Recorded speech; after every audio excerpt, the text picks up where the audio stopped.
Elise moved into the old apartment in early October. It was small, dusty, and cheap, the kind of place you didn't ask too many questions about. The landlord had mentioned it used to be part of a larger house, sectioned off after some fire decades ago. The charred remnants of what was once a fireplace still framed her living room wall, bricked over crudely. The first night she heard the scratching, faint at first, like mice. She chalked it up to old pipes or maybe squirrels in the roof, but it continued the next night, and the next. By the fourth night, it wasn't scratching, it was tapping, soft, deliberate, like fingers. Knock, knock, knock. Always at the same time, 2:13 a.m. She tried everything: white noise, music, sleeping pills. But the sound came through, persistent and sharp, right behind her bed's headboard. Then came the whispering. At first, just her name. Elise. A hush, barely audible, almost a breath. It made her skin crawl. That night, she pressed her ear to the wall. "Let me out." She leapt back. Her heart raced. She didn't sleep. The next day, she tore down the plaster covering the bricked-up fireplace. Behind it was old, blackened brick, mismatched and hastily stacked. One of them was loose. Her fingers shook as she pried it free. Darkness beyond. A hollow space. She shined her phone's flashlight inside. A narrow cavity, dust, cobwebs. And then eyes. Two sunken eyes stared back at her, unblinking, too far apart. She screamed, dropped the phone, and scrambled away. By the time she got help, neighbors, police, there was nothing inside. The brick she removed was back in place, as if it had never been touched. No one believed her. She left the next morning. But the new tenant? He's been hearing scratching, too. And last night he heard a voice say, "Elise is gone. Your turn now." The new tenant, Marcus, moved in 3 weeks after Elise vanished without warning. The apartment was fully furnished, rent had dropped even lower, and the landlord offered no explanation for the sudden availability. Marcus didn't care. He was broke, new in town, and didn't believe in ghosts. Not until the second night. Tap, tap, tap. At exactly 2:13 a.m., Marcus woke with a start. The knocking came from behind the wall, soft, rhythmic, and entirely impossible. The walls were solid brick. He rolled over and muttered, "Old pipes." But something didn't sit right. The next night it came again, this time followed by a whisper. "Let me out." The voice was distant, cracked, and childlike. He sat upright in bed, heart hammering. He checked the wall. Nothing. No loose boards, no vent, just cold stone. He didn't sleep. A week passed. The voice grew clearer. "She left me, don't leave me too." He recorded it, played it back, nothing. One night, the whisper came directly into his ear. "Marcus!" He turned. No one. The next morning, he found the old plaster near the bricked fireplace was peeling. Beneath it, a note carved into the stone. "I'm still here." That night, he tore the wall open. Bricks crumbled, dust billowed. Behind the stone was a narrow chamber, no wider than a crawl space. Inside, old newspapers, a child's shoe, and something darker, long, dried scratch marks on the stone. Then he saw it. A face, not human anymore. Twisted, pressed into the wall like wax melting into wood. Its mouth moved slowly, whispering words that scraped into his skull. "Help me, or become me." He ran. But when he reached the door, it wasn't there anymore. Just another wall. Now Marcus taps every night at 2:13 a.m., hoping someone will let him out. And the landlord? He's already posted the listing again. Gwen, a freelance journalist, wasn't looking for a story. She was looking for her cousin, Elise, who had stopped replying to messages nearly a month ago. Elise wasn't the type to vanish. She was careful, cautious, always checking in. But after Gwen dug around, she found something strange.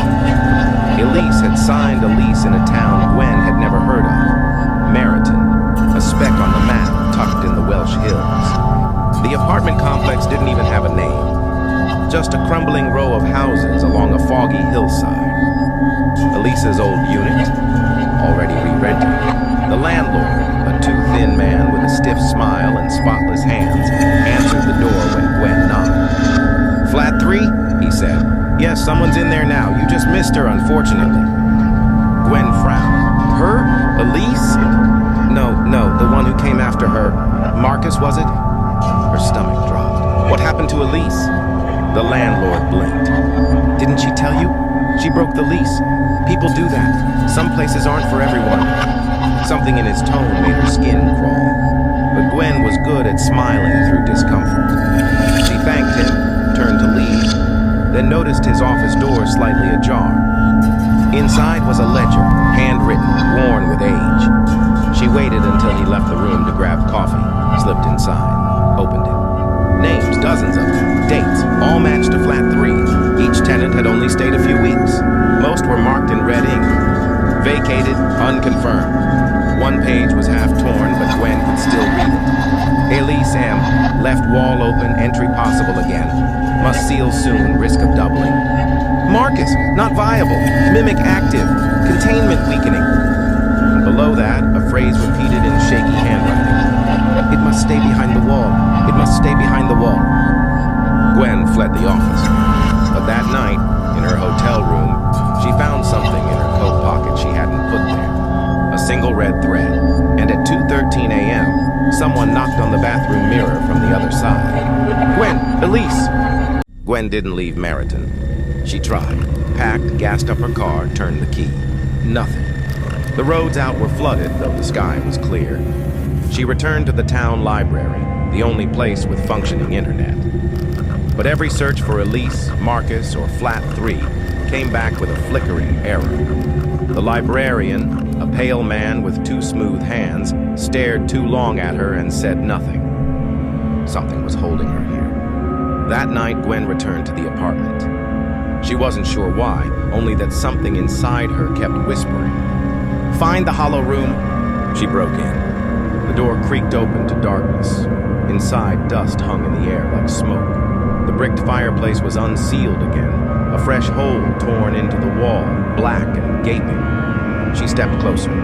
That's when she heard both voices. Gwen, please help me.